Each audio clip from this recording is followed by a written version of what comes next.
Book is called Share a Little Kindness, and it is a rhyming poem that is full of what I wish for my children and children all around the world to become.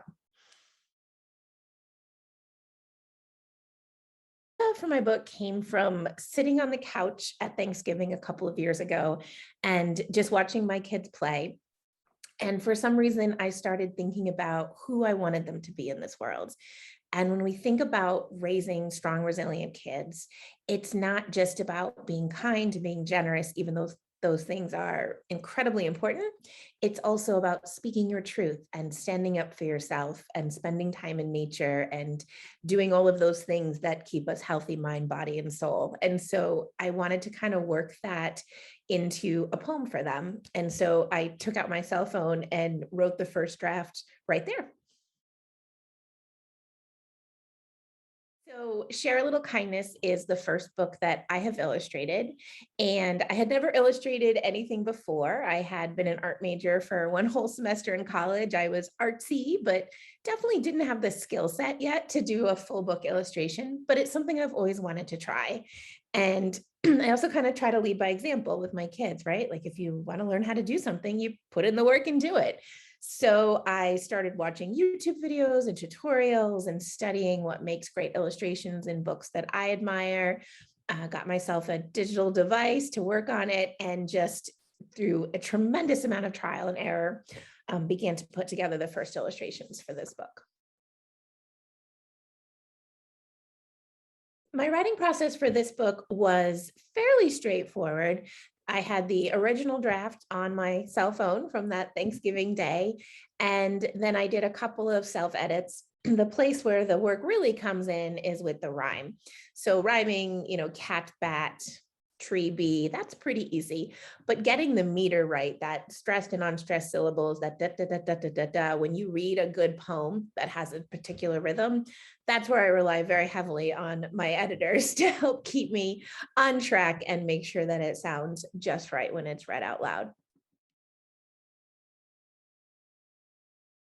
Difficult part of being a self-published author is what comes after the book. So the writing ends up feeling kind of easy at the end, even if you go through quite a process to get just the right words.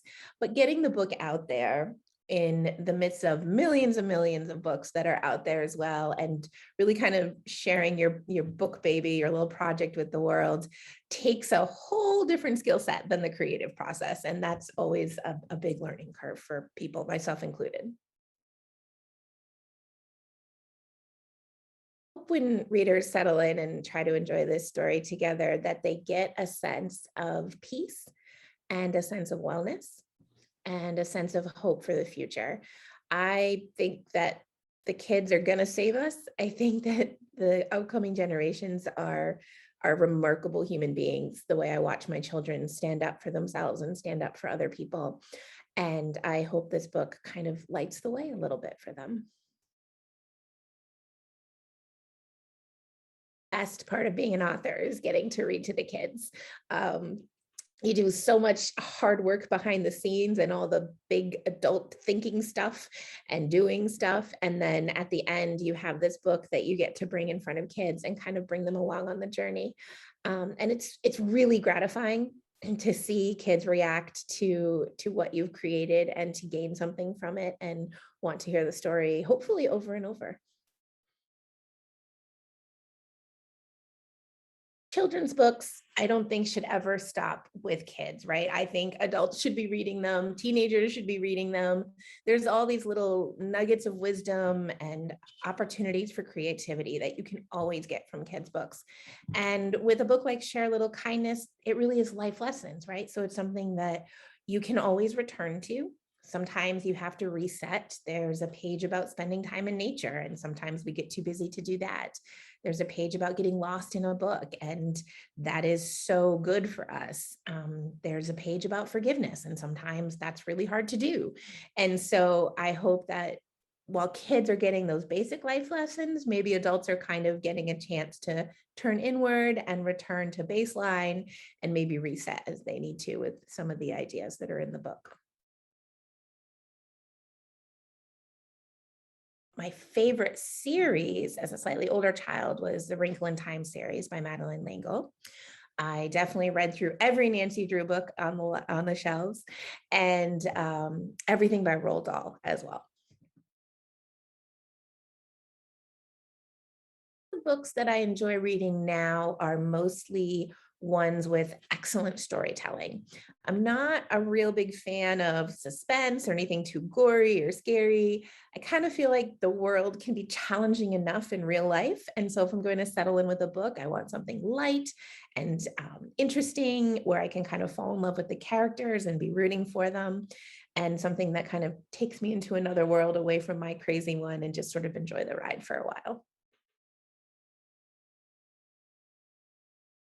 Three words I would use to describe myself are tenacious, creative, and intuitive. My favorite season is spring because the cold is finally going away and I know the warm summer months are coming. I'm not writing. I'm usually fussing over trying to learn some more art skills. Um, I feel like I got this first book out in the world. I'm really happy with it. And now that I've proven to myself I can do it, there's so much more I want to do. And I feel like there's so much more I want to learn before I do those things. So I can get stuck in my head a little bit. So taking some art classes. And then most recently, I have gotten the opportunity to support a lot of other authors in getting their books out. And that has been a true joy to kind of help other people along in seeing their dreams come true with books. Best way to connect with me is through my website at www.colleenbrunetti.com. And you'll also find me on Instagram and Facebook at Colleen Brunetti for Instagram and Coach Colleen Brunetti on Facebook.